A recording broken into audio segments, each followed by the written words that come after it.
बात ही करनी है, प्रश्न करना है तो बताओ। हाँ गुरुजी, मेरा ये प्रश्न है कि हमें भगवान का कौन सा नाम जपना चाहिए जिससे भगवान ज्यादा प्रसन्न हो जाएं? हाँ, क्या करोगी ज्यादा प्रसन्न करके? जैसे राधे राधे बोलें, या राधा राधा बोलें, या जय श्री राम बोलें, या श्रीमन नारायण बोलें। राधे राधे बोलते हैं तो ये लगता है कि कहीं श्री राम नाराज ना हो जाए, श्री राम बोलते हैं तो कहीं ऐसा लगता है कि कृष्ण कन्हैया नाराज ना हो जाए। अब करें तो करें क्या, हमें तो सारे भगवान के नाम भी नहीं पता। सर आप ही बताइए हम क्या करें। कितने भगवान होते हैं?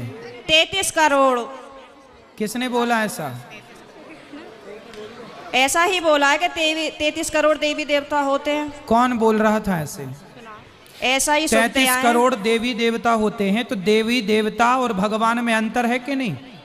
देवता और भगवान ये एक ही है कि अलग अलग हैं?